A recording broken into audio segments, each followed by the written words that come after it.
Meus irmãos, hoje é a última lição sobre essa pequena série do livro de Jonas. O tema dessas lições, hoje é a terceira lição, é Jonas e a vontade de Deus. A vontade de Deus. Quando a gente olha o livro do Jonas, inclusive, alguns estudiosos colocam o título ou o tema desse livro, a vontade soberana de Deus. É para a gente pensar sobre a vontade de Deus e, mais especificamente, o que é a vontade de Deus aqui no livro de Jonas. O que é que Deus queria que Jonas fizesse? O que é que Deus, literalmente, obrigou Jonas a fazer? É que Jonas levasse uma mensagem de Deus à cidade de Nínive. Que Jonas levasse uma mensagem de Deus para dizer para aquela cidade: ou eles se arrependeriam, ou eles seriam destruídos como cidade, como povo. E no capítulo 1, a primeira lição, o livro começa com essa ordem de Deus para Jonas. E quando Jonas ouve a palavra de Deus, para que ele fosse para Nínive, Jonas tomou uma decisão literalmente oposta. Jonas desobedeceu a Deus e Jonas não foi. Ele resignou-se e ele não foi fazer aquilo que Deus havia feito.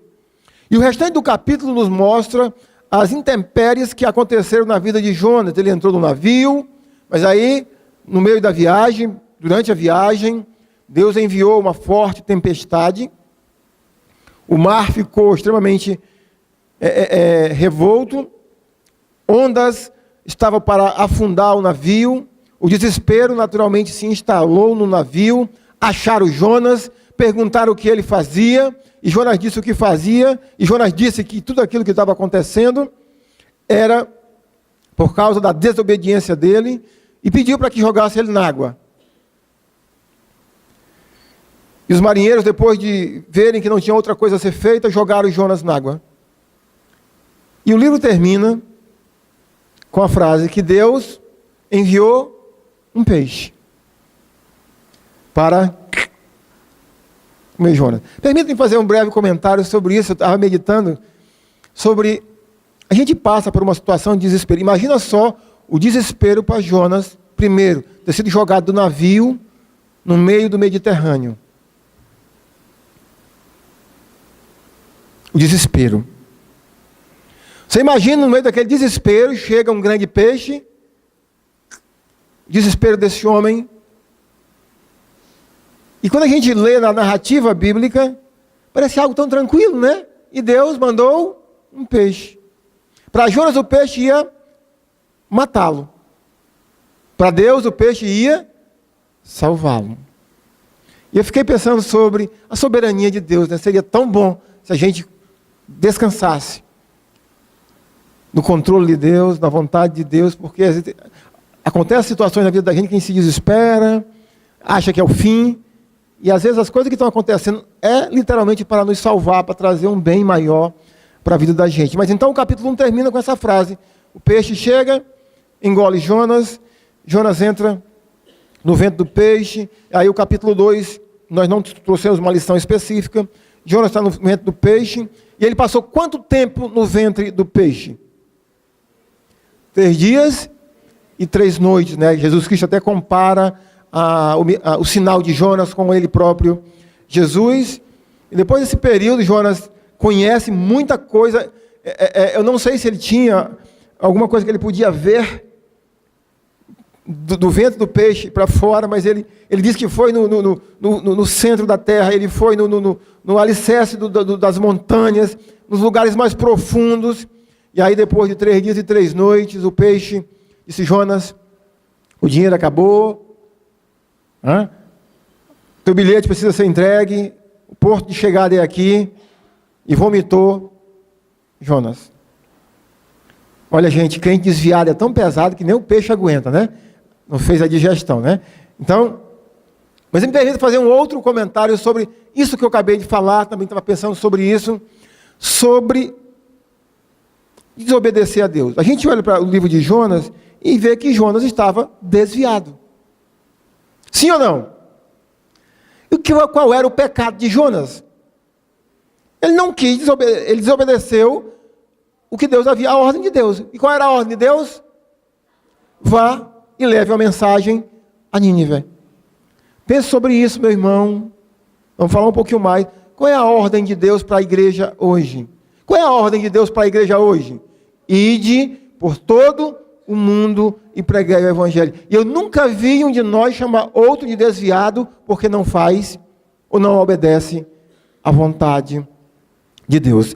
A segunda lição nós falamos sobre Jonas no capítulo 3. Ele de fato obedece a Deus. Tudo isso acontece na vida dele. Ele é jogado na praia e ele diz, não, agora ele vai pregar esta mensagem a Nínive. E o capítulo 3 mostra isso. Jonas indo obedecer a Deus, levando essa mensagem de salvação. E Jonas chega a pregar com um amor muito grande. Ele chega para as pessoas e diz, 40 dias, se vocês não se arrependerem, essa cidade vai ser destruída. E por meio dessa pregação de Jonas, o capítulo 3, a partir do versículo 5 ao 10, mostra que houve um arrependimento coletivo, do rei ao cavalo. Aos animais, é claro que os animais não se arrependem, mas até falei do domingo passado que é uma cena engraçada, os animais tendo que fazer jejum. Imagina só, né? Os animais pensando, se os animais falassem, mas o que é que eu tenho a ver com o pecado de vocês? Mas então houve um arrependimento coletivo. As pessoas ouviram a mensagem de Jonas, se renderam a ela. E aí, queridos irmãos, eu quero lhe fazer mais uma pergunta. Por que não obedeço à vontade de Deus? Ao fazer essa pergunta, é bem provável que você diga assim, pastor, mas no sentido bem restrito da palavra, ninguém obedece à vontade de Deus em 100%. Sim. Porque para alguém obedecer à vontade de Deus em 100%, ele teria que cometer quantos pecados na vida? Nenhum. Mas não é nesse sentido que eu estou lhe perguntando. Quando eu lhe pergunto por que não obedecemos à vontade de Deus, é no sentido, por que nós não pregamos o Evangelho? Por que nós não estendemos a mensagem do Evangelho da maneira pela qual nós deveríamos proclamá-la? Por que nos calamos? O capítulo 4 de Jonas vai nos trazer algumas respostas para essa pergunta. Por que não pregamos o Evangelho? Vamos ler então, Jonas capítulo 4. Com isso, desgostou-se Jonas extremamente e ficou irado. E orou ao Senhor e disse, Senhor, não foi isso que eu disse, estando ainda na minha terra? Por isso, me adiantei, fugindo para Tarsis, pois sabia que és Deus clemente e misericordioso, e tardio em irar-se, e grande em benignidade, e que te arrependes do mal. Peço-te, pois, ó Senhor, tira minha vida, porque melhor me é morrer do que viver. E disse o Senhor, é razoável essa tua ira? Então, Jonas saiu da cidade e assentou-se ao oriente da mesma, e ali fez uma enramada e repousou debaixo dela à sombra, até ver o que aconteceria à cidade. Então, fez o Senhor Deus nascer uma planta que subiu por cima de Jonas, para que fizesse sombra sobre a sua cabeça, a fim de o livrar do seu desconforto. Jonas, pois, se alegrou em extremo por causa da planta. Mas Deus, no dia seguinte, ao subir da alva, enviou um verme, o qual feriu a planta, e esta se secou. E nascendo o sol, Deus mandou um vento calmoso oriental. O sol bateu na cabeça de Jonas, de maneira que desfalecia, pelo que pediu para si a morte, dizendo, melhor me é morrer do que viver. Então, perguntou Deus a Jonas, é razoável essa tua ira por causa da planta? Ele respondeu, é razoável a minha ira até a morte.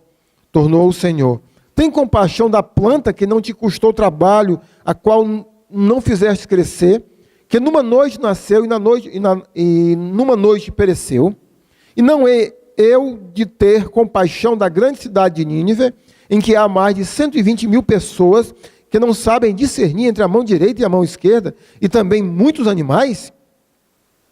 Meus irmãos, o capítulo 4 começa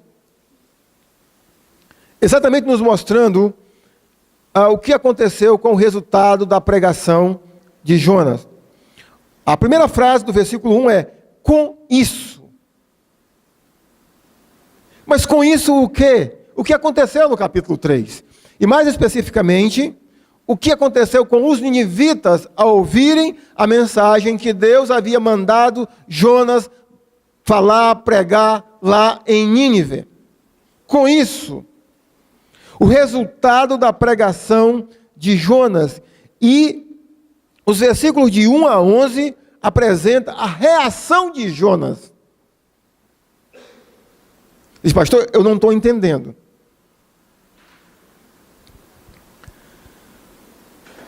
Como é que Jonas reage dessa maneira, tendo as pessoas se submetido, obedecido, arrependido-se diante da mensagem que ele levou? Ou vocês se arrependem dos pecados de vocês, ou vocês irão morrer. Se você tivesse levado uma mensagem de Deus para uma civilização, para uma cidade, e as pessoas coletivamente tivessem se arrependido, qual seria o seu sentimento? Sentimento. Alegria. Mas Jonas está feliz, Jonas está alegre, Jonas está injuriado. O capítulo 1 e 2 apresentam um aspecto da pessoa de Deus, embora tenha, como eu falei na lição de domingo passado, o aspecto amoroso, como Deus envia o peixe, o aspecto de Deus não desistir de Jonas, porque na qualidade de Senhor, ele poderia mandar qualquer outra pessoa, mas não desistiu de Jonas. Mas a gente olhando por um lado, a gente olha, Deus é Deus, porque ele fez o que fez com Jonas e levou ele a se render à vontade de Deus, obrigou ele a pregar. Inclusive, quem crê nessa posição, diz que Jonas foi pregar contra a vontade dele, mas pregou. E no capítulo 4 a gente vê um outro aspecto de Deus, um Deus extremamente, não só paciente, mas é como se fosse um pai querendo que o filho coma, fazendo um aviãozinho para ele. Abre a boquinha, filho. É como se fosse uma mãe, filho, sabe, você errou, mas pense por esse aspecto, pense por esse outro aspecto. É Deus trabalhando com Jonas desta maneira. Meus irmãos, o primeiro ponto para a gente refletir sobre o capítulo 4 é fazer um contraste entre dois profetas do Senhor, entre dois homens de Deus, Jonas e Paulo, e o apóstolo Paulo. O capítulo 4 mostra Jonas revoltado porque os ninivitas haviam arrependido-se. E quando a gente mostra ou fala sobre esse contraste entre Jonas e o apóstolo Paulo, a gente vê o que Deus fez na vida de Jonas, para que Jonas entendesse que Deus havia determinado que ele tinha que ir em Nínive e levar essa mensagem. Deus jogou Jonas no navio, na água, no ventre do peixe, na praia, e até que Jonas foi. Deus fez com que as pessoas ouvissem Jonas mesmo. Eu fiquei pensando, Jonas era judeu? Os ninivitas eram assírios, possivelmente falariam uma outra língua, talvez falariam a língua que mais tarde tornou-se uma língua bem falada no Novo Testamento, que é a língua dos medos e dos persas. Me ajudem aí, a Bíblia foi escrita em aramaico, a língua aramaica, uma outra língua, e as pessoas tiveram boa vontade de ouvir. Naturalmente, Deus levou elas a se arrependerem. Jonas prega, e as pessoas supostamente se convertem, e Jonas fica revoltado, quer morrer, porque isso aconteceu. Quando nós olhamos o apóstolo Paulo, a gente percebe Paulo numa outra polaridade. A gente vê Paulo, por exemplo, explicando a nós no livro de Romanos, que nem todo judeu é de fato um judeu, porque não foi escolhido, eleito por Deus para a salvação. E Paulo diz, antes de qualquer coisa, eu desejaria ser maldito, para que os meus compatriotas, os meus irmãos em nacionalidade, se arrependessem e crescem no Evangelho.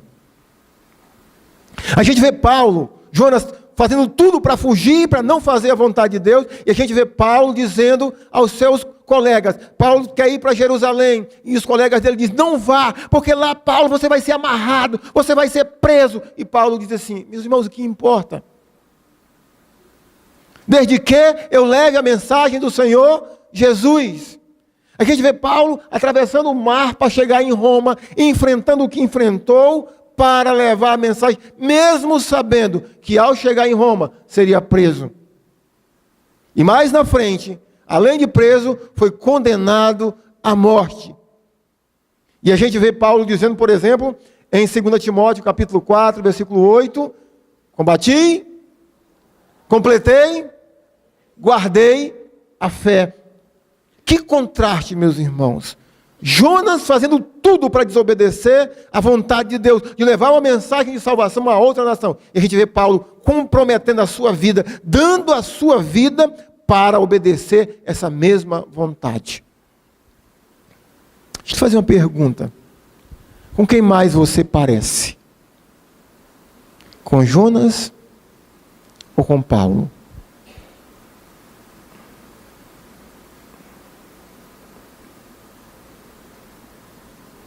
Você mais parece com Jonas, que faz tudo, tem feito tudo, para que essa mensagem não chegue a outras pessoas?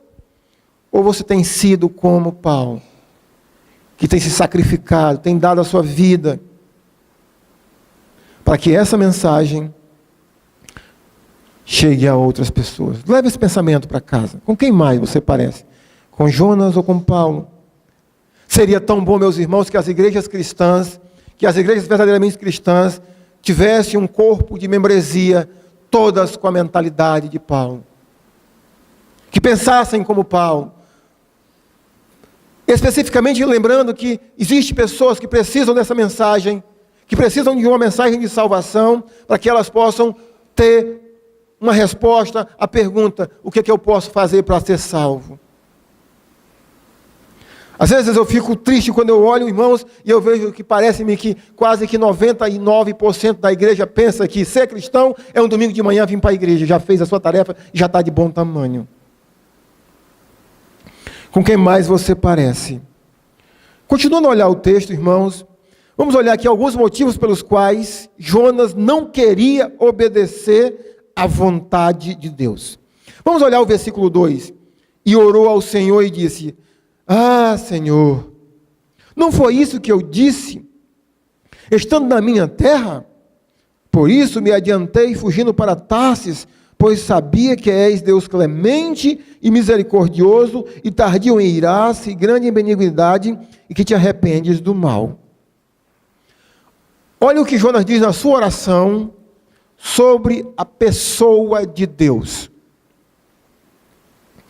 Deus é clemente, misericordioso, tardio em irar-se, grande em benignidade e que se arrepende do mal. Você diz amém por essa... Você concorda com Jonas? Amém? Eu concordo com Jonas. Deus é tudo isso e muito mais.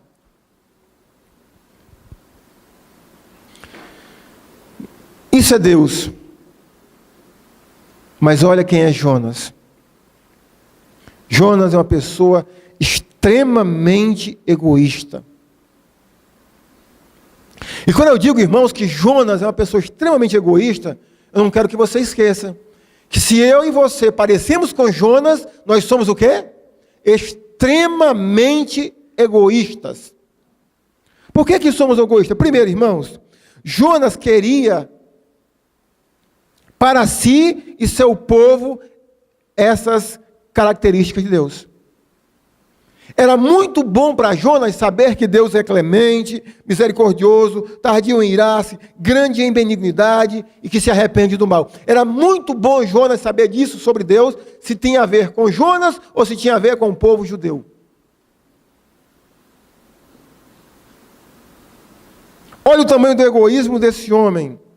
Segundo, vamos pensar o que Jonas havia acabado de experimentar. Deus falou para Jonas: Jonas, você vai para Nínive e vai dizer a mensagem que eu vou te dizer. A Bíblia diz que Jonas pegou, comprou um bilhete de passagem e foi para Tarsis. Jonas desobedeceu a Deus como um filho malcriado, rebelde, desobedece ao pai e à mãe. O senhor não sabe de nada.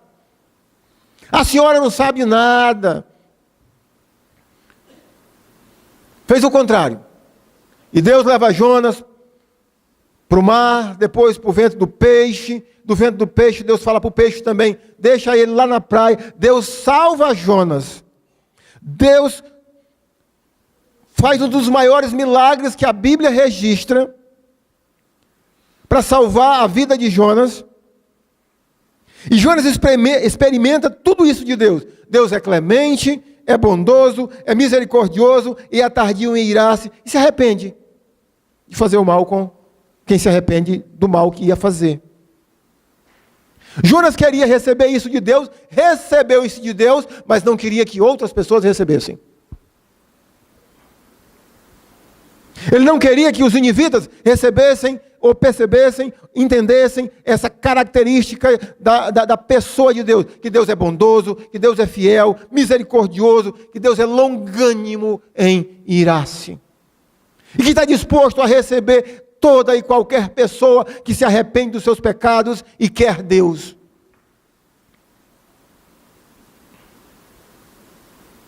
Jonas queria isso para si,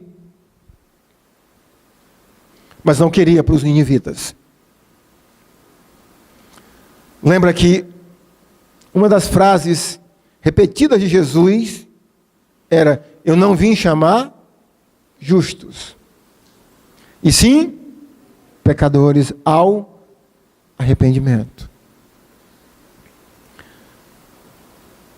Jonas havia acabado de experimentar a bondade de Deus, o perdão de Deus.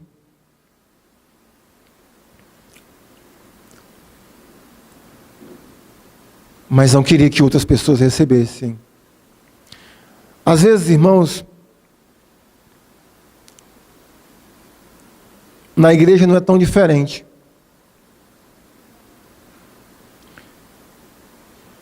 Eu já ouvi inúmeras vezes, nos meus 23 anos de congregar, alguém peca e os outros irmãos, mesmo com aquela pessoa que pecou, estando arrependida, eu já ouvi inúmeros irmãos dizerem: ele ou ela tem que, bate um dedo assim, ó, tem que pagar. Já ouvi tantas vezes isso. Aí quando a gente vai ouvir Jesus diz assim: se teu irmão pecar contra ti, vai tu arguí-lo entre ti e ele só. Se ele te ouvir, ganhaste o teu irmão. Olha a diferença. Porque quem pagou está dizendo: perdoa. E a gente não para pensar, meus irmãos, que mesmo depois de convertidos, você que faz isso aqui, tem que pagar, você continua pecando. E se você desfruta de um relacionamento com Deus, todos os dias você se coloca diante de Deus, e talvez uma das primeiras coisas que você faça é: Deus, perdoa os meus pecados. Perdoa, Senhor, por ter pensado assim, por ter falado isso, por ter me irado com isso, Você quer o perdão de Deus, mas você não quer que outras pessoas desfrutem do perdão de Deus? Que egoísmo é esse, meu irmão? Você consegue entender o tamanho do seu ego? Jonas era essa pessoa. Jonas, ele não se importava com o destino das pessoas. E se eu e você, meu irmão, não obedecemos o mandato de Deus para pregar a mensagem de Deus para a pessoa, nós estamos mandando essa mensagem, nós somos egoístas porque nós queremos o perdão de Deus para mim e não para os outros. Eu experimento a bondade de Deus, o favor de Deus. Ainda hoje, estava chegando ali, tinha um grupo de irmãos, entre eles o irmão Mazinho. O irmão Mazinho falou assim: pastor, nós só estamos aqui por causa da misericórdia de Deus. E é verdade. Mas nós não queremos que outros recebam a misericórdia de Deus. E nós não queremos, irmão, nós não pensamos, nós não nos preocupamos se alguém morre, se vai para o céu, se vai para o inferno. É problema deles. Era assim que Jonas pensava. Então, irmãos, o primeiro motivo que levou a Jonas a desobedecer a Deus, de acordo com o versículo 2, Jonas era uma pessoa extremamente egoísta. Só pensava nele e no máximo na nação dele. Ainda ontem, vendo um vídeo sobre a situação dos venezuelanos, aquilo me revolta. Aquilo me entristece.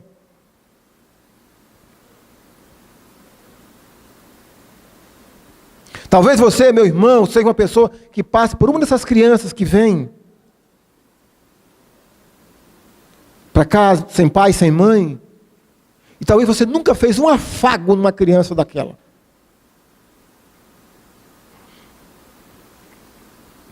Eu estava conversando domingo com a Milena. Milena é essa irmã aqui, que eu conheço ela desde criança. E aí, um irmão chegou para mim, bem brincalhão, disse: pastor, o senhor só conversa com as mulheres bonitas e tal, e comecei a brincar. Mas, sabe por que tantas vezes eu faço? Eu sou macho, tá claro? Assino uma criança daquela. Porque quando eu olho para uma criança daquela, embora eu tivesse pai e mãe, mas eu volto 35 anos no tempo. Um dia eu já fui uma criança como aquela, morando em bairro periférico, pobre.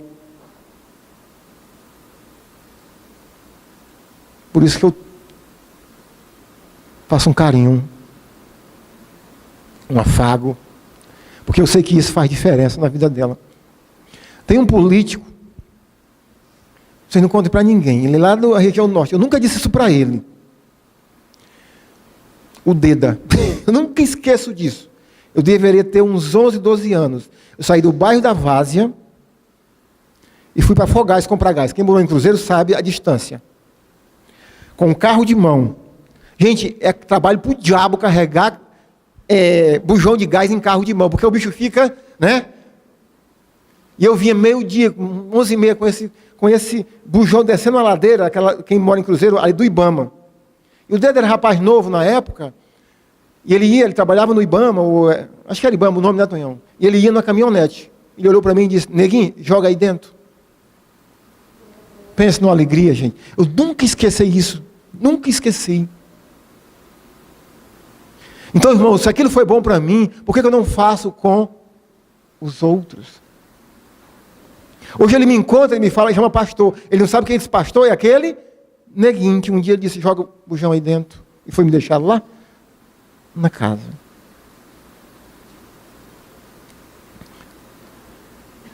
Sabe por que, meus irmãos, eu me preocupo com a pregação do Evangelho? Porque um dia eu fui um jovem que eu deitava e não dormia com medo da morte. Eu não sabia do meu destino. Eu não sabia como ir para o céu.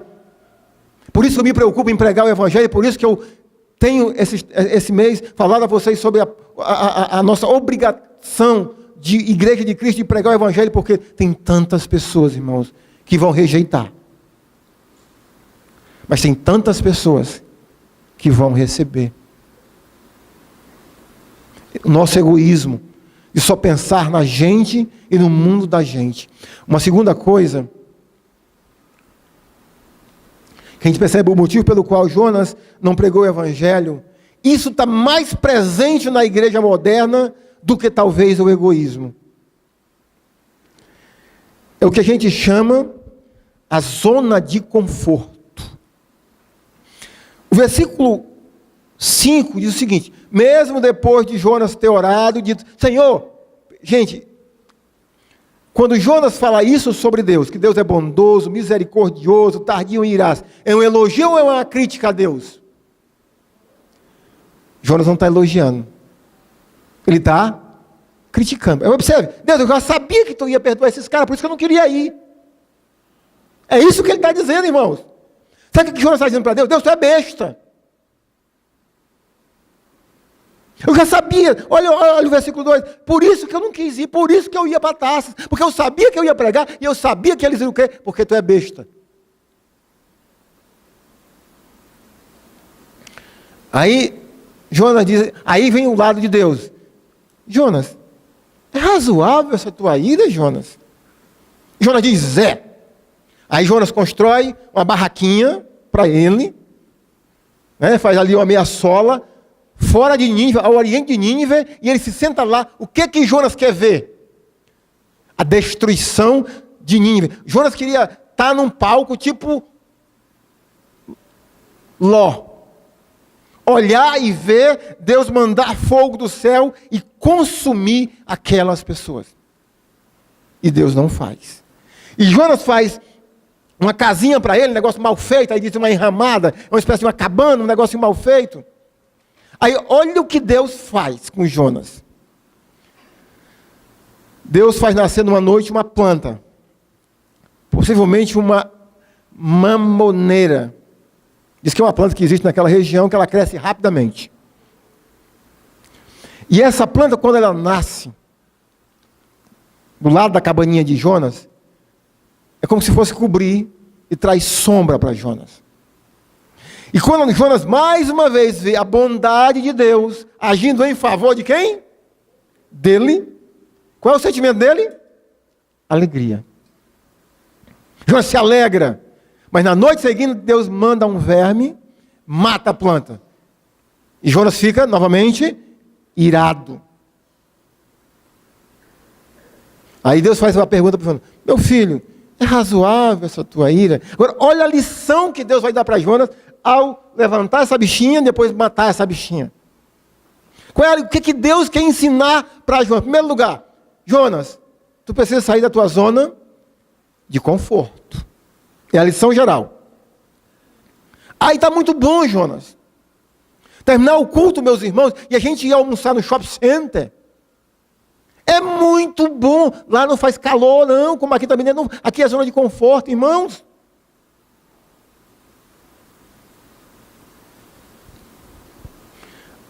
Olha o que Deus quer ensinar para Jonas. Jonas, como é que tu se compadece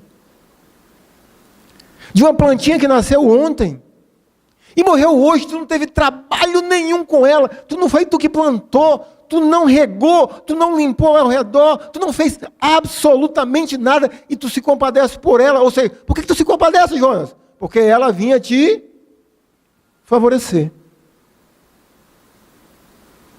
E como é, Jonas, que tu não se compadece com mais de 120 mil pessoas que não sabem discernir entre a mão direita e a mão esquerda?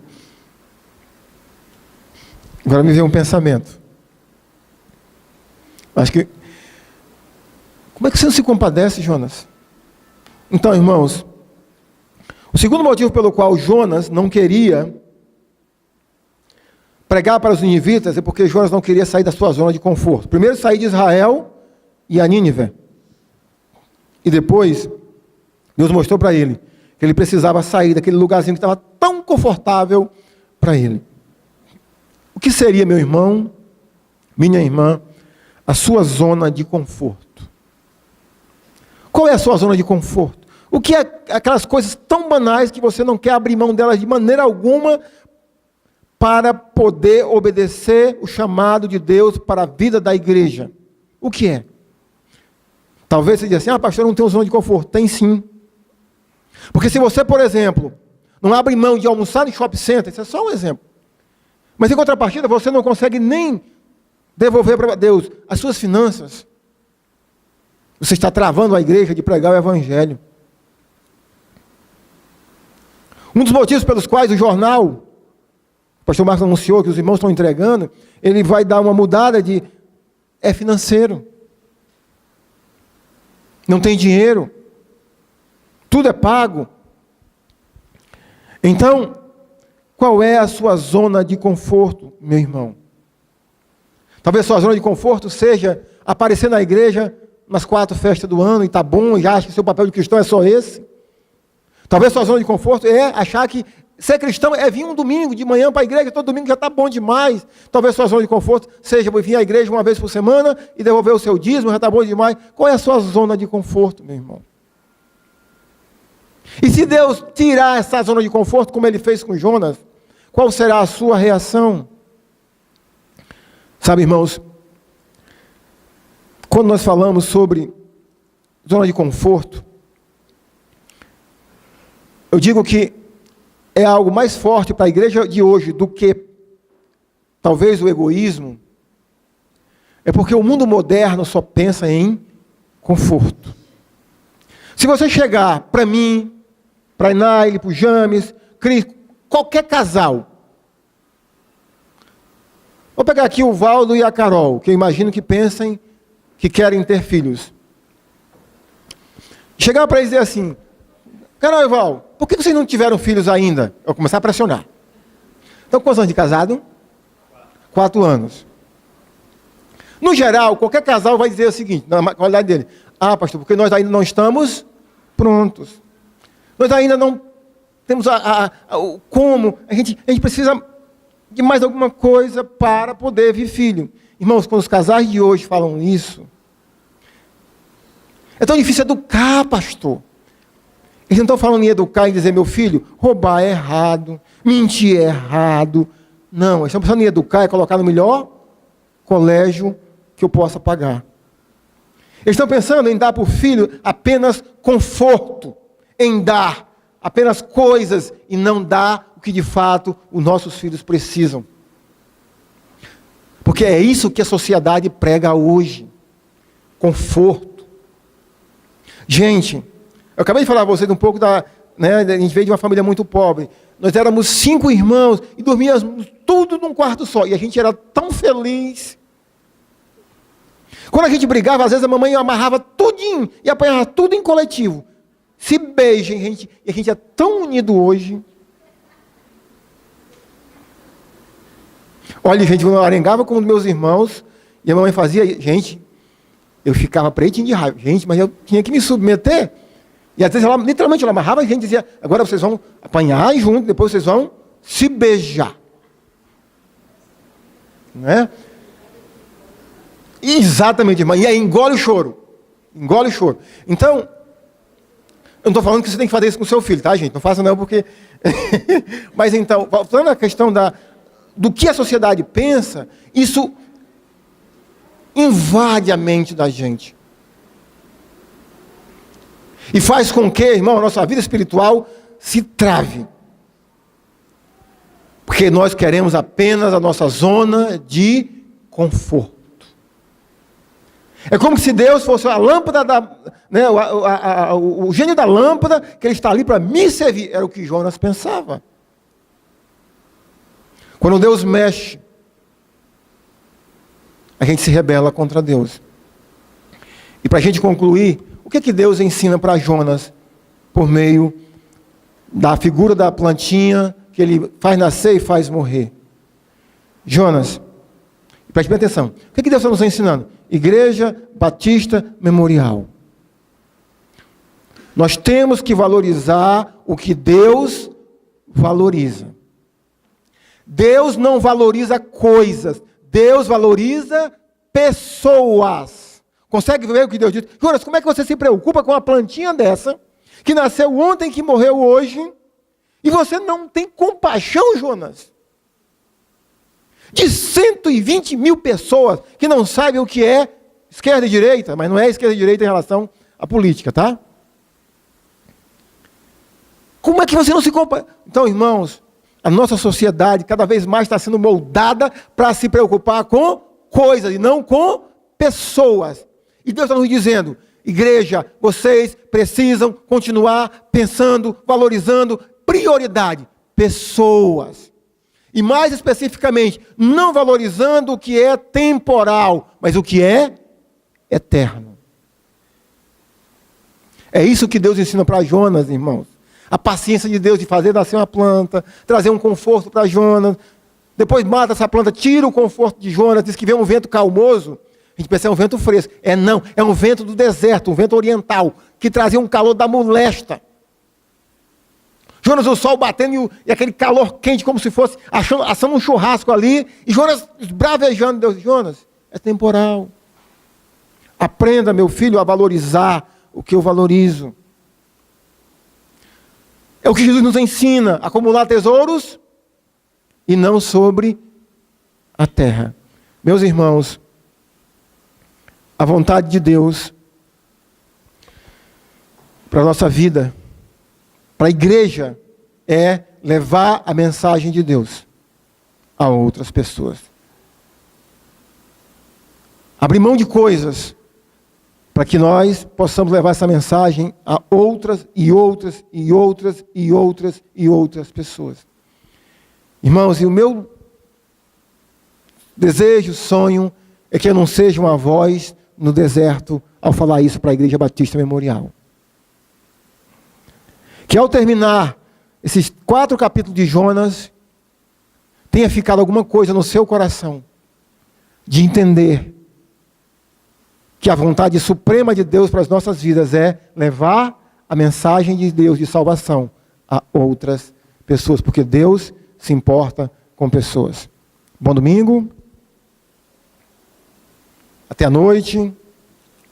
Fique de pé, dê uma espreguiçada aí, vamos orar.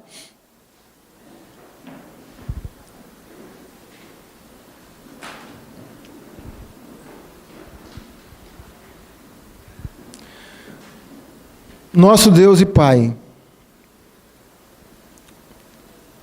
eu creio, meu Senhor, que muitos de nós têm sido como Jonas, pessoas, profetas desobedientes. E quando eu falo profetas, meu Senhor, eu não estou me referindo a essas profetadas de hoje. Eu estou me referindo a um profeta no sentido de levar uma mensagem de Deus ao coração de uma outra pessoa. E todos nós sabemos que a tua mensagem, Senhor, para o mundo, é que Deus amou o mundo de tal maneira que deu o seu Filho unigênito para todo aquele que nele crê não pereça, mas tenha a vida eterna. Essa é a mensagem que nós precisamos levar, seja para o nosso pai, para a nossa mãe, para os nossos filhos, parentes mais próximos, vizinhos, e talvez pessoas de outras nacionalidades. Ó Deus, incendeia o nosso coração, porque a gente nunca esqueça que a vontade de Deus para as nossas vidas é levar a tua mensagem para outras pessoas, e que a gente nunca esqueça que o Senhor valoriza pessoas e não coisas. Em nome de Jesus nós te pedimos e agradecemos. Amém.